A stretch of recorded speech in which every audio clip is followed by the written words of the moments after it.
A person who owes a duty of care to another may be liable for negligence if he fails to satisfy the applicable standard of care, which is the degree of prudence and caution required of the person under the duty.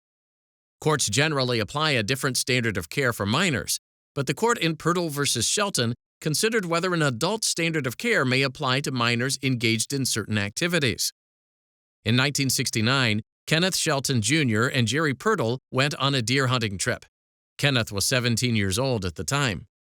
While hunting, Jerry walked toward Kenneth's hunting stand without signaling his presence to Kenneth.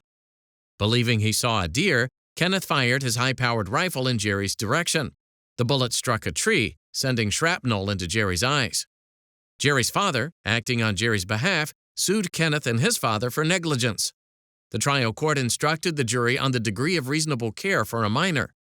The jury found that both Kenneth and Jerry were equally at fault under Arkansas's comparative negligence rule, and thus that Jerry and his father couldn't collect damages.